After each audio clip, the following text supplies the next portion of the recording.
नमस्कार मंडळी, तर आज आपण मस्त अशी चमचमीत व्हेज मिनी थाळी रेडी केलेली आहे। डाळ बट्टी बनवलेली आहे। पाहुणे रावळे कधी अचानक घरी आले की आपला असा बेत बनवू शकतो आपण। भाजीला काही नसेल तरीही असा बेत कधी बनवू शकतोय।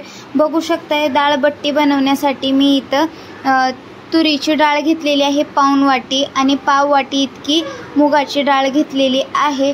बघू शकताय आता हे डाळी 2 ते 3 पाण्याने आपण स्वच्छ धुवून घेणार आहोत। झटपट बनणारी रेसिपी आहे। आता इथं डाळ मी 2 ते 3 पाण्याने धुवून घेतल्याच्या नंतर डाळ शिजेल इतकी आपल्याला पाणी घालायचं आहे याच्यामध्ये आणि थोडीशी हळद, पाव चमचा हळद घालायचा आहे आणि पाव चमचा मीठ घालून घ्यायचं आहे याच्यामध्ये। तर आता आपण इथं मी एका टोपामध्ये पाणी गरम करून घेत आहे अगोदरच, म्हणजे बट्टीचं जे आपण पीठ मळणार आहोत त्याच्यासाठी कोमट पाणी लागणार आहे आपल्याला।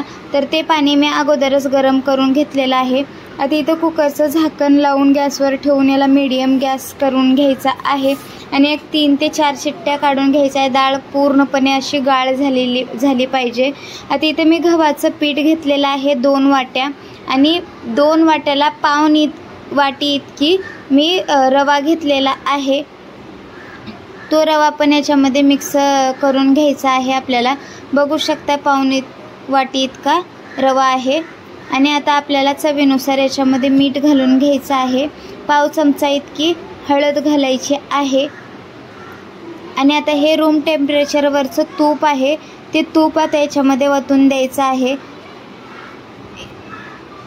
4 ते 5 चमचे इतकं तूप घेतलेलं आहे।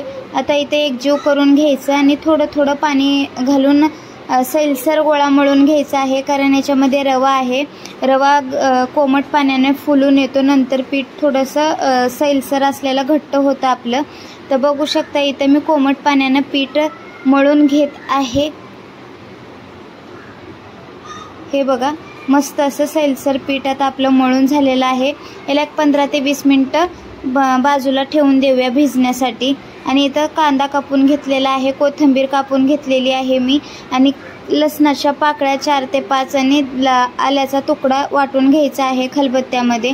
इथं पूर्णपणे डाळ शिजून झालेली आहे, गाळ झालेला आहे डाळीचा पूर्ण आणि त्याला घोटून घ्यायचं आहे। चमच्याच्या साहाय्याने पण तुम्ही घोटू शकताय। तर बघू शकता इथं मी पाणी गरम करून घेतलेलं आहे, ते पाणी आता याच्यामध्ये डाळीमध्ये ओतून देत आहे। जेवढा तुम्हाला दाटसरपणा पाहिजे तेवढा तुम्ही ओतून द्यायचा आहे याच्यामध्ये। तर आता बट्टी आपण खाते वेळेस थोडीशी पातळच पाहिजे डाळ, त्याच्यामुळं थोडंसं पाण्याचं प्रमाण तुम्ही वाढवलं तरी हरकत नाही। इथं कढईमध्ये 2 ते 3 पळ्या मी तेल घालून घेतलेलं आहे। क्रश करून हातावर जिरे पाव चमचा, मोहरी पाव चमचा टाकलेला आहे याच्यामध्ये। 10-12 कढीपत्त्याचे पानं टाकून घ्यायचे आहेत। मस्त अशी मोहरी तडतडली की मग याच्यामध्ये कांदा टाकून घ्यायचा आहे आपल्याला। कांदा मस्त असा लालसर होईपर्यंत आपल्याला फ्राय करून घ्यायचा आहे। तर आता इथं कांद्याला एकजीव करून घ्यायचं। कांदा अर्धावट तळला की मग इथं लाल मिरच्या तडक्याच्या टाकून घ्यायच्या आहेत। अद्रक लसूणची जी पेस्ट वाटून घेतली होती ते पण आता याच्यामध्ये टाकून फ्राय करून घ्यायचं आहे। बघू शकता कांद्याला लालसर कलर आला की मग याच्यामध्ये लाल तिखट, गरम मसाला 1 चमचा आणि पाऊण चमचा इथं मी लाल कश्मीरी मिरची पावडर घेतलेली आहे ते टाकून द्यायची आहे। दुसरा कुठलाच मसाला वापरायचा नाही आपल्याला। तर आता इथं अर्धा मिनिट तळून झाल्याच्या नंतर मसाले सगळे मग याच्यामध्ये डाळ ओतून घ्यायची आहे। थोडंसं चवीनुसार मीठ टाकायचं आहे। लक्षात असू द्या डाळ शिजते वेळेस पण आपण मीठ टाकलं होतं। थोडंसं बेतानेच टाका आणि याला उकळी आणून द्यायची आहे। उकळी मस्त काढून घ्यायची आहे या डाळीची। आणि इथं कोथिंबीर कापून घेतलं होतं मी, ते कोथिंबीर पण याच्यामध्येच टाकायचं आहे। डाळ आता आपली रेडी झालेली आहे, उकळीसुद्धा आलेली आहे। गॅस बंद करून घ्यायचा आहे आपल्याला आणि ह्याच गॅसवर आता आपण इडलीचं भांडं ठेवत आहोत बट्टी उकडून घेण्यासाठी आणि पाणी घातलेलं आहे बेसला। इथं बट्टीचं पीठसुद्धा मस्त असं भिजून झालेलं आहे। आठवण नव्हती अगोदर ओवा टाकायची म्हणून मी आत्ता टाकत आहे। तर तुम्ही पीठ मळते वेळेस टाकलं तरी चालेल। तर बघू शकता मी इथं एकजीव करून घेत आहे ओवा टाकून याच्यामध्ये। थोडंसं तेलाची धार टाकायची वरनं आणि परत एकजीव करून घ्यायचं आहे या पिठाला. म्हणजे थोडक्यात काय, थोडीशी एक ते 2 मिनटं जरा मालिश करून घ्यायची आहे पिठाला. तर बघू शकताय मस्त असं पीठ आता आपलं भिजून झालेलं आहे. पिठाची मस्त अशी मालिश झालेली आहे 1 ते 2 मिनटं. आणि असे छोटे छोटे आता गोळे बनवून घेऊया. चपातीचा जेवढा गोळा असतो त्याच्यापेक्षा थोडासा मोठा आपल्याला गोळा बनवून घ्यायचा आहे.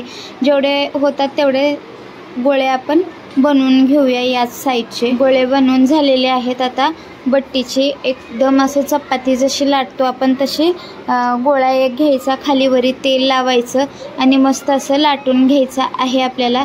बघू शकताय पातळ अशी लाटून घ्यायची आहे किंवा चपाती लाटून घ्यायची आहे म्हणू शकताय तुम्ही. इथं लेयर्सवाली आपण बट्टी बनवत आहोत. खूप सारे लेयर्स सुटणार आहे त्या बट्टीला. तर हे नक्की ट्रिक्स फॉलो करा किंवा व्हिडिओ शेवटपर्यंत बघा म्हणजे तुम्हाला कळेलच. आता पातळ अशी चपाती लाटून झालेली आहे. आता पूर्णपणे चपातीला या तेल लावून घ्यायचं आहे बट्टीच्या. तर हे बघा हाताने असं पसरवून घ्यायचं आहे. आणि आता याच्या समोरची जी बाजू आहे ते फोल्ड करून घ्यायची आहे. अर्धी फोल्ड करायची आहे. या आपण बाजूची अर्धी फोल्ड करायची आहे. परत आता तेल लावून घ्यायचं आहे याला. हे बघा अशा पद्धतीनं जर तेल आतमध्ये लावलं की असे लेयर्स सुटतात तळते वेळेस बट्ट्या आपल्या. तर आता ही अर्धी बाजू आणि ही अर्धी बाजू अशी पलटी मारून घ्यायची. आयात आकार करायचा. आयात आकार झाला याचा की मग आपण याला परत असा गोळा बनवून घ्यायचा आहे. जी खालची बाजू आहे ती अशी गोळा करून घ्यायचा आहे. जास्त प्रेस करायचं नाही, हलवारपणे असा गोळा बनवून घ्यायचा आहे. बघू शकता इथं मी जर दाबलं तर लेयर सुटणार नाही, जास्त दाबायचं नाही याला. तर आता हा बट्टीचा गोळा रेडी झालेला. आपण इडली पात्राला तेल लावून घ्यायचं आहे प्लेटीला आणि आता याच्यामध्ये बट्टी ठेवून द्यायची आहे. हे बघा स्टीमरसाठी आता हे बट्टी आपण ठेवून दिलं आहे. परत एक तुम्हाला दाखवते बट्टी कशी बनवायची.